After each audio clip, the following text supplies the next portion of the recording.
میرا شوہر اپنی یتیم بھتیجی کو گھر لے آیا۔ میں نے اسے جاہل سمجھ کر گھر کی نوکرانی بنا دیا، مگر ایک دن میرا زیور غائب ہو گیا۔ میں نے سارا الزام اس پر لگا کر اسے جیل بھیج دیا۔ تھوڑی دیر بعد بیٹی گھر آئی تو مجھے اس کے پرس سے زیور کی رسید ملی تو میرے ہوش اڑ گئے۔ میں بھاگتی ہوئی پولیس اسٹیشن پہنچی تو وہاں کا منظر دیکھ کر میری جان نکل گئی، کیونکہ سارے پولیس افسر اس یتیم لڑکی کے قدموں میں گرے معافی مانگ رہے تھے، کیونکہ وہ تو میں ہمیشہ خود کو اس گھر کی ملکہ سمجھتی تھی۔ میرے شوہر عمران بہت نرم دل انسان تھے، جبکہ میں ہر چیز اپنی مرضی سے چلانے کی عادی تھی۔ میرے پاس بڑا گھر تھا، نوکر چاکر تھے، دولت تھی، عزت تھی، اور مجھے یہی لگتا تھا کہ اس گھر میں جو کچھ ہوگا میری مرضی سے ہوگا۔ عمران ان کی ایک عادت مجھے بہت ہمیشہ بری لگتی تھی، وہ ہر غریب اور مجبور انسان پر ترس کھانے لگتے، کبھی کسی ملازمہ کی مدد کرتے، کبھی کسی رشتہ دار کو پیسے دیتے تھے، اور اکثر لوگ ان کی نرمی کا فائدہ اٹھاتے تھے۔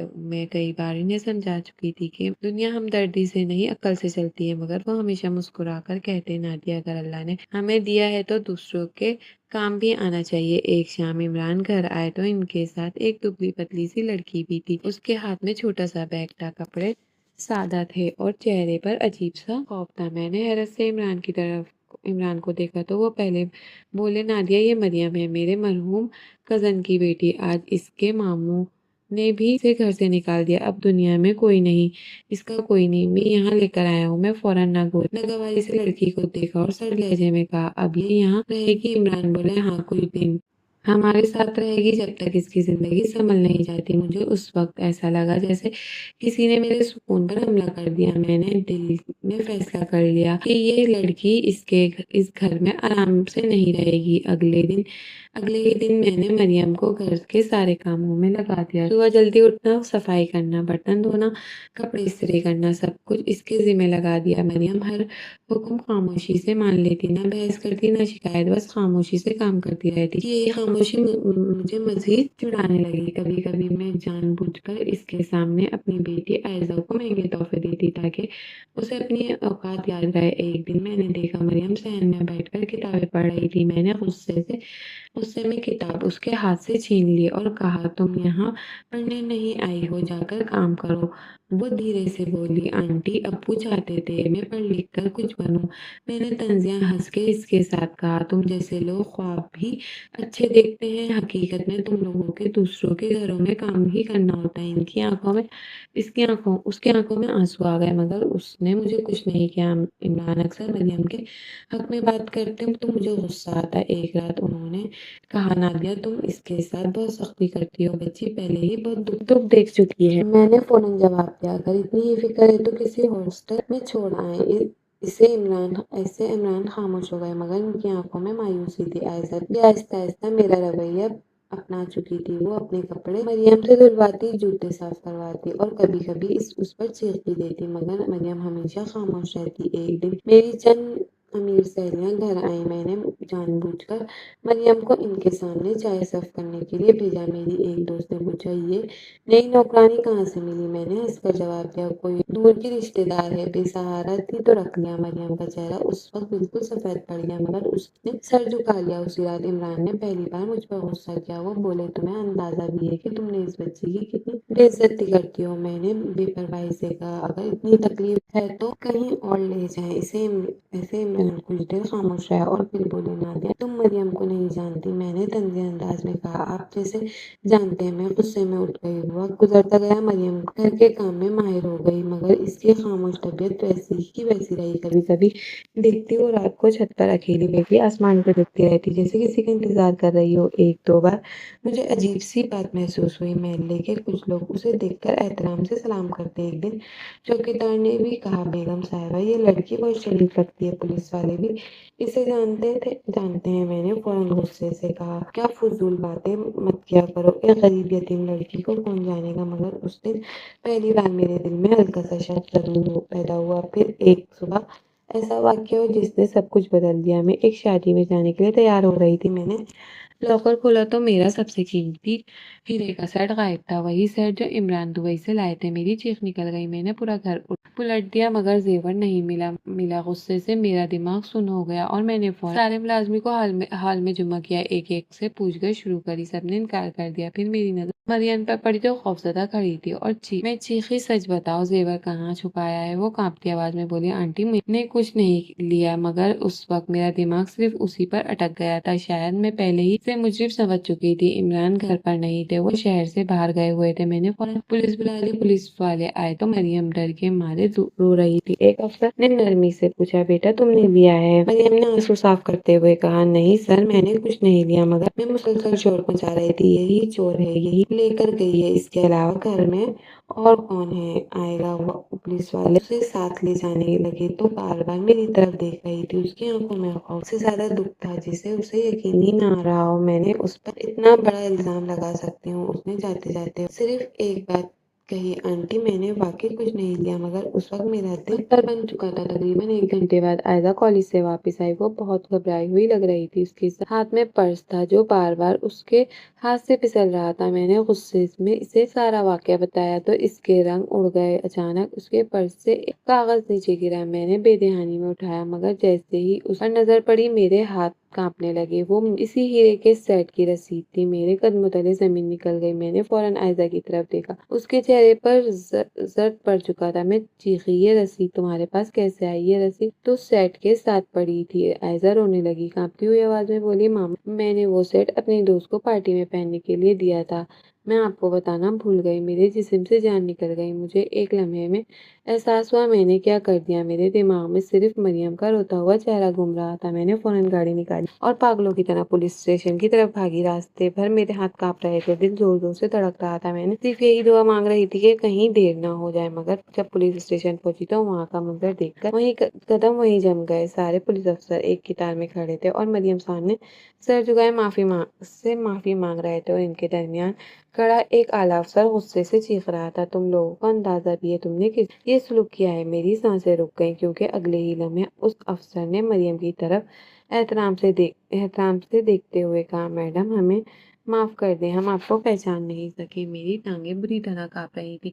मैं पुलिस स्टेशन के दरवाजे पर खड़ी थी और सामने वही मरियम बैठी थी जिसे मैं चंद घंटे पहले चोर कह रही थी, चोर कहकर यहाँ भिजवाई थी। मगर अब उसके सामने पूरा पुलिस स्टेशन झुका हुआ था। एक सीनियर अफसर बार बार उससे माफी मांग रहे थे, जबकि बाकी एहलकार नजर झुकाए खामोश खड़े थे। मेरी समझ में कुछ नहीं आ रहा था, आखिर एक यतीम और बेसहारा लड़की के साथ ऐसा सलूक क्यों हो रहा है।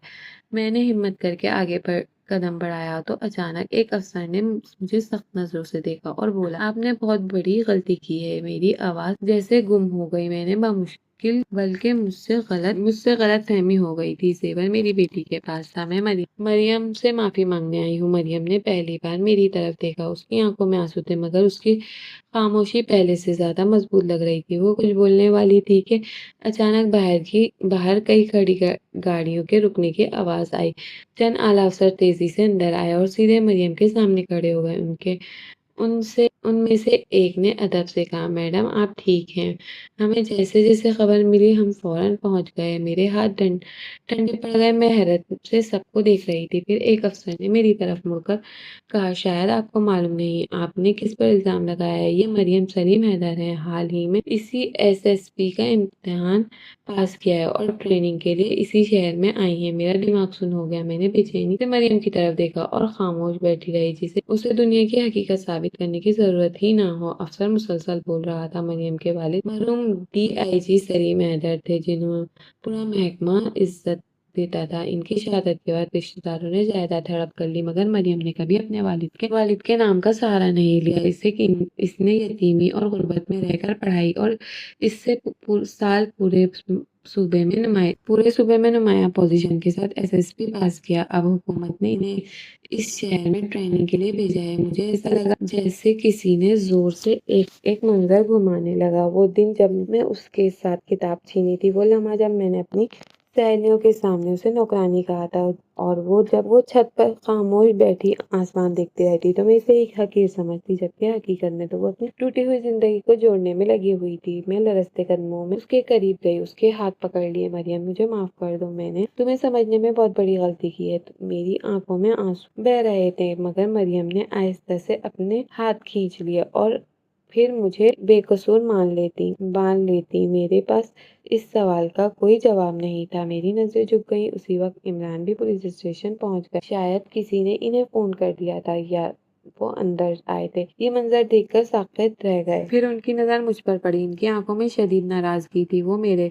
करीब आए और धीमी आवाज मगर सख्त आवाज में बोले, नादिया, तुमने मेरी एक बात नहीं मानी। मैं हमेशा कहता था मरियम को हकीर मत समझो, मगर तुमने उसको मिट्टी के इज्जत मिट्टी में मिला दी। मैं रोने लगी। इमरान ने मुझसे गलती हो गई। इमरान ने तल्खी से कहा, गलती नहीं, जुल्म है। पुलिस स्टेशन में मौजूद एक खातून अफसर मरियम के करीब आई और मोहब्बत से इसके कंधे पर हाथ रख लिया। वो बोली, मरियम, पूरे अकेडमी में तुम्हारी मेहनत की मिसाल दी जाती है। तुमने जिन हालात में इम्तिहान पास किया, वहाँ लोग हार मान जाते हैं, मगर तुमने हिम्मत नहीं छोड़ी। मैं हैरत से ये सब सुन रही थी। मेरा दिल डूबता जा रहा था। अचानक ऐदा भी पुलिस स्टेशन पहुंच गई। इसकी हालत खराब थी। वो रोती हुई मरियम के सामने गई और बोली, बाबा जी, मेरी वजह से हुआ है। मैंने वक्त पर सच नहीं बताया। प्लीज मुझे माफ कर दे। मरियम ने उसकी तरफ देखा और धीरे से कहा, गलती तुमसे हुई है, मगर नफरत तुम्हारी माँ के दिल में थी।